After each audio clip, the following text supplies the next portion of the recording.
जय हिंद दोस्तों। लखनऊ से एक दिल दहलाने वाली घटना सामने आई है, जहां एक 16 वर्षीय बेटे ने अपनी मां की गोली मारकर हत्या कर दी।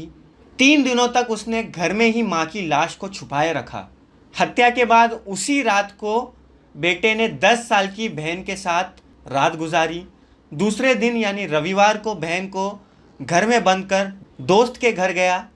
रात में दोस्त को साथ लेकर आया और ऑनलाइन ऑर्डर करके खाना मंगवाया। खाना खाने के बाद लैपटॉप पर मूवी भी देखी। दोस्तों, ये अपने आप में चौंका देने वाली घटना, दिल दहलाने वाली घटना है ये। उसके दोस्त घर पे आए तो वो लोग ने उसकी माँ के बारे में पूछा तो बताया कि दादी की तबीयत खराब है तो मम्मी उनके पास गई है। आरोपी के पिता फौजी है तो वो ड्यूटी पर तैनात थे। हत्या के 3 दिन बीतने के बाद यानी सोमवार की रात एक और दोस्त को रुकने के लिए घर बुलाया। तब तक शव सड़ने लगा था और बदबू आ रही थी।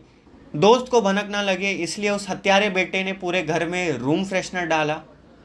मंगलवार की सुबह दोस्त चला गया तो आरोपी मोहल्ले में खेलने निकला। शाम तक दुर्गंध फैलने लगी तो उसने रात में पिता को वीडियो कॉल किया और इस वारदात के बारे में बताया कि उसने अपनी मां की हत्या कर दी है। उसने पिता को शव भी दिखाया ऑनलाइन वीडियो कॉल पर। आरोपी के पिता ने एक रिश्तेदार को फ़ोन करके तत्काल अपने घर भेजा। पुलिस पहुंची तो घर के अंदर के हालात देखकर दंग रह गई। मृतक का नाम साधना है। वो अपने 16 साल के बेटे जिसने उसकी हत्या करी और 10 साल की बेटी के साथ रहती थी। साधना के पति यानी उस आरोपी के पिता फौजी है और उनकी बंगाल में पोस्टिंग है। पुलिस ने जब बेटे से पूछताछ की तो उसने पूरी कहानी बता दी। बेटे ने हत्या की बात भी स्वीकार कर ली। वहीं दूसरी ओर पुलिस का ये भी कहना है कि आरोपी बेटे की मां साधना किसी बात से नाराज़ होकर बेटे को प्रताड़ित भी कर रही थी। अक्टूबर में बेटे का जन्मदिन था। बर्थडे की उसी रात बेटे ने मां की कोई ऐसी शिकायत पापा से की जिससे लेकर दोनों में बहुत विवाद हुआ। इसके बाद से साधना लगातार बेटे को प्रताड़ित भी कर रही थी। घटना से 2 दिन पहले 10,000 रुपये चुराने के आरोप में साधना ने बेटे की पिटाई भी की थी।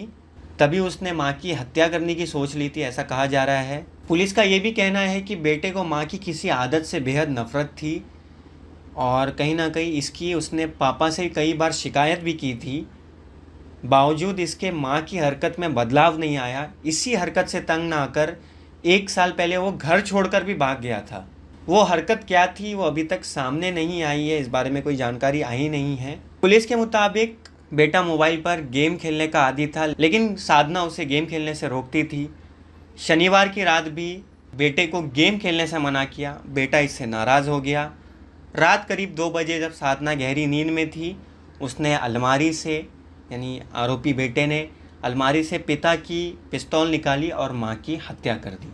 इसके बाद उसने अपनी बहन को डरा धमकाकर उसी कमरे में बंद कर दिया। पुलिस ने बेटे को अपने संरक्षण में लेकर 10 साल की जो उसकी बहन है उसको पिता के भाई के सुपुर्द कर दिया है।